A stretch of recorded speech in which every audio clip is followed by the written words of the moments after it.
Hey guys, this is me Mahiman. मेरे साथ आज हम सॉल्व करेंगे वर्कशीट नंबर 27 जो कि 9 सितंबर 2021 के लिए है। क्लास 10 सामाजिक विज्ञान की वर्कशीट हम सॉल्व करने जा रहे हैं। तो चलिए जल्दी से शुरू करते हैं आज की वर्कशीट और देखते हैं आज हमें क्या टॉपिक दिया गया है। आज का टॉपिक है भारतीय अर्थव्यवस्था के क्षेत्रक। क्या टॉपिक है? भारतीय अर्थव्यवस्था के क्षेत्रक। और ये हम पहले भी पढ़ चुके हैं, तो आज आगे का पार्ट और पढ़ेंगे और समझेंगे कि भारतीय अर्थव्यवस्था के क्षेत्रक में और क्या क्या दिया गया है। कार्यपत्रक 24 में हमने आर्थिक गतिविधियों के 3 क्षेत्रकों में वर्गीकरण के विषय में अध्ययन किया था। यानी कि हमारी अर्थव्यवस्था के 3 क्षेत्रक होते हैं, प्राथमिक, द्वितीयक और तृतीय। इसके बारे में हम पहले डिस्कस कर चुके हैं। आगे देखते हैं। ये क्षेत्रक है प्राथमिक, द्वितीय और तृतीय क्षेत्रक।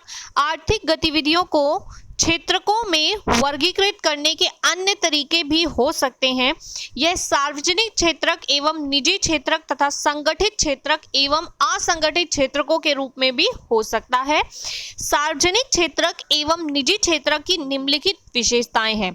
यानी कि जो भी क्षेत्रक हमने पहले पढ़े थे, प्राथमिक, द्वितीय और तृतीय, इसमें भी डिवीजन होता है जिसको सब डिवीजन कहेंगे।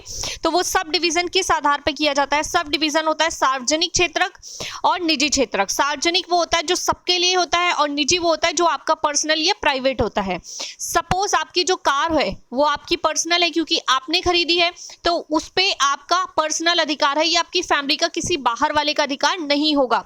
और जो बस है, जो ट्रांसपोर्टेशन बस है आपके राज्य की, वो आपके राज्य की सरकार चलाती है, उस पर आपके राज्य के सरकार का अधिकार है। इसलिए आपके राज्य में रहने वाले या दूसरे राज्यों से आए हुए प्रत्येक व्यक्ति का अधिकार है। यानी कि हर कोई उससे ट्रेवल कर सकता है, पर आपकी निजी कार से सिर्फ आप ट्रेवल कर सकते हैं।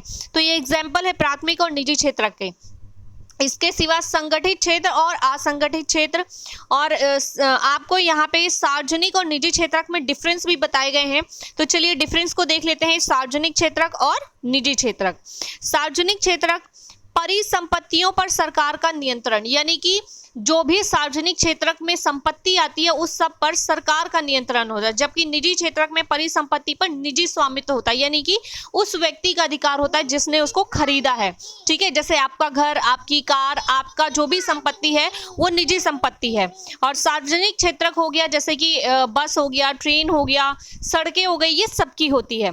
इसके बाद है, इसका उद्देश्य केवल लाभ कमाना नहीं होता। यानी सार्वजनिक क्षेत्र का जो उद्देश्य होता है वो सिर्फ लाभ कमाना नहीं होता बल्कि जनता की सेवा करना भी होता है।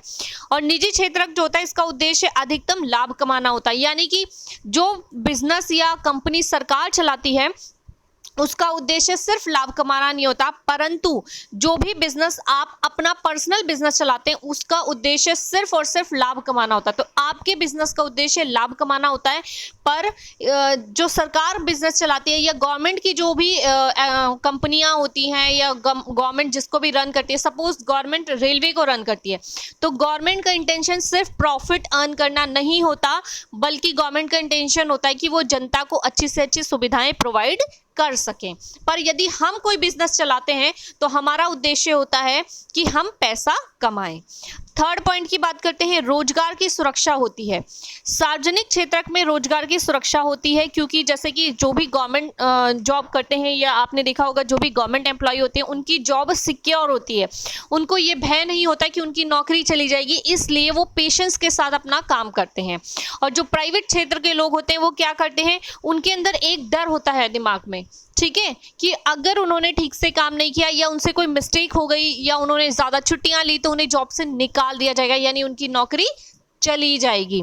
तो इस तरीके से रोजगार की सुरक्षा नहीं होती निजी क्षेत्र में, जबकि सार्वजनिक क्षेत्र में रोजगार की सुरक्षा होती है। आगे देखते हैं, सभी सेवाएं सरकार उपलब्ध कराती है। सार्वजनिक क्षेत्र में जो भी सुख सुविधाएं मिलती हैं वो सभी सरकार द्वारा प्रोवाइड की जाती हैं, जबकि निजी क्षेत्र में सारी चीजें एक व्यक्ति या कंपनी उपलब्ध कराती है। ठीक है, सारी चीजें एक व्यक्ति या एक कंपनी उपलब्ध कराती है। आगे देखते हैं, सवैतनिक छुट्टी व अन्य सेवाएं दी जाती हैं। सार्वजनिक क्षेत्र में कई तरह की छुट्टियां दी जाती हैं, ठीक है, जो आपको सीएल मिलती है और इसके सिवा आपको लीव मिलती है। जो भी आपकी छुट्टियां होती हैं फिक्स्ड वो मिलती हैं आपको, उसके सिवा कुछ एडिशनल छुट्टियां आपको पूरे साल में सरकार देती है अपने पर्सनल कामों के लिए। जबकि निजी क्षेत्र में ऐसा नहीं होता, छुट्टी व अन्य सेवाएं समानता प्राप्त नहीं की जाती। ठीक है। तो इतनी छुट्टियां और इतनी सुविधाएं प्राइवेट क्षेत्र में यानी निजी क्षेत्र में नहीं प्रोवाइड की जाती। सार्वजनिक क्षेत्र का उदाहरण है भारतीय रेलवे। भारतीय रेलवे पूरी तरीके से सार्वजनिक क्षेत्र यानी भारत सरकार के हाथ में है। और निजी क्षेत्र इसका उदाहरण है टिस्को। टिस्को के सिवा और भी बहुत सारे एग्जाम्पल हैं। ठीक है, तो कोई भी कंपनी जो प्राइवेट कंपनी है वो सभी आपके निजी क्षेत्र के उदाहरण हैं।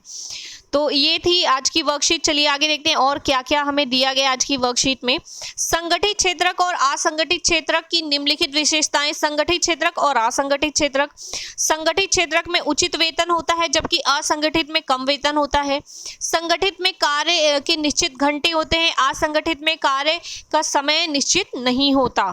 संगठित में नौकरी की निश्चितता होती है जबकि इसमें अनिश्चितता होती है। संगठित क्षेत्र में कर्मचारी योजनाओं का लाभ लेते हैं जबकि असंगठित में कर्मचारी योजनाओं का लाभ नहीं ले पाते हैं क्योंकि योजनाओं का अभाव होता है। कार्य की बेहतर परिस्थितियां होती हैं, यहाँ पर निम्न स्तरीय कार्य की परिस्थितियां होती हैं। और उदाहरण के लिए आपको संगठित क्षेत्र का उदाहरण दे रखा है बैंकिंग और असंगठित का पटरी वाले। ठीक है, तो बैंकिंग जो सारी चीज़ें सिस्टमेटिक तरीके से करते हैं, रेडी या पटरी वाले जो सड़क पर लगाते हैं आपने देखा है, वो असंगठित क्षेत्र के उदाहरण होते हैं। तो ये थी आज की वर्कशीट जिसे हमने फिनिश कर लिया। इसके साथ ही देख लेते हैं आज के प्रश्न। आज का पहला प्रश्न है सार्वजनिक क्षेत्रक एवं निजी क्षेत्रक की तुलना कीजिए। नंबर 2 संगठित क्षेत्रक एवं असंगठित क्षेत्रक की तुलना कीजिए।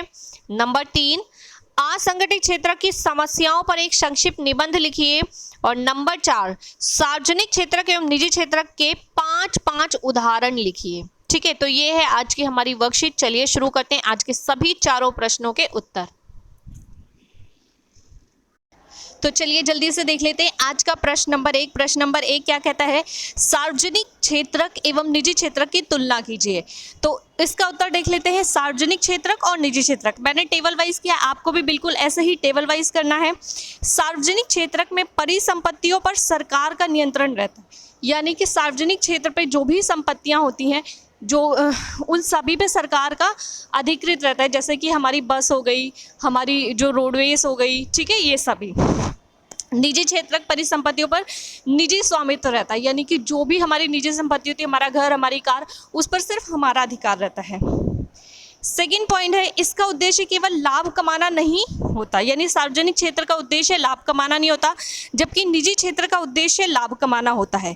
सार्वजनिक क्षेत्र में रोजगार की सुरक्षा नहीं रहती जबकि निजी क्षेत्र में रोजगार की सुरक्षा रहती है। सार्वजनिक क्षेत्र का उदाहरण है हमारी भारतीय रेलवे जो पूरी तरीके से सरकार के स्वामित्व में है, लेकिन निजी क्षेत्र का एग्जाम्पल है टिस्को। ठीक है, रिलायंस इंडस्ट्रीज भी इसका एग्जाम्पल ले सकते हैं निजी क्षेत्र में।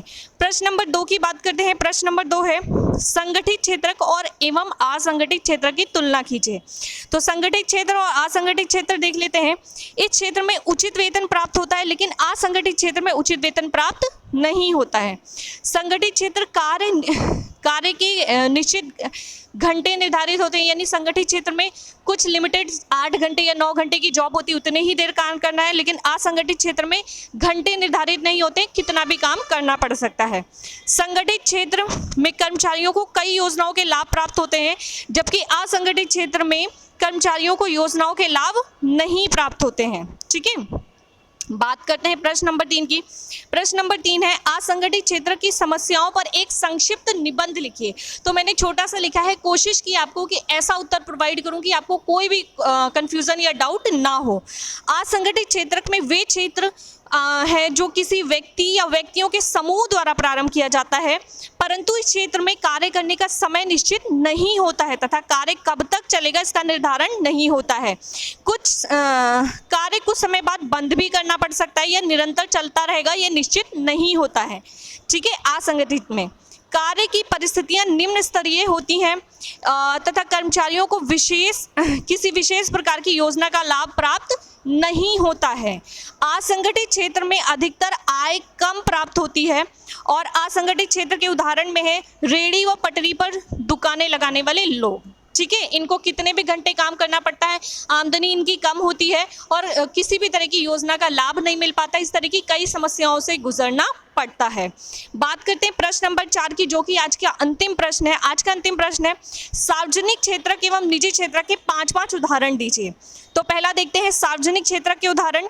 नेशनल थर्मल पावर कॉर्पोरेशन यानी NTPC, दूसरा है तेल और प्राकृतिक गैस निगम यानी ONGC, ठीक है, सुना होगा आपने इनके बारे में, ध्यान नहीं दिया होगा, ध्यान देंगे तो समझ में आएगा। तीसरा पॉइंट है भारतीय इस्पात प्राधिकरण लिमिटेड यानी कि सेल।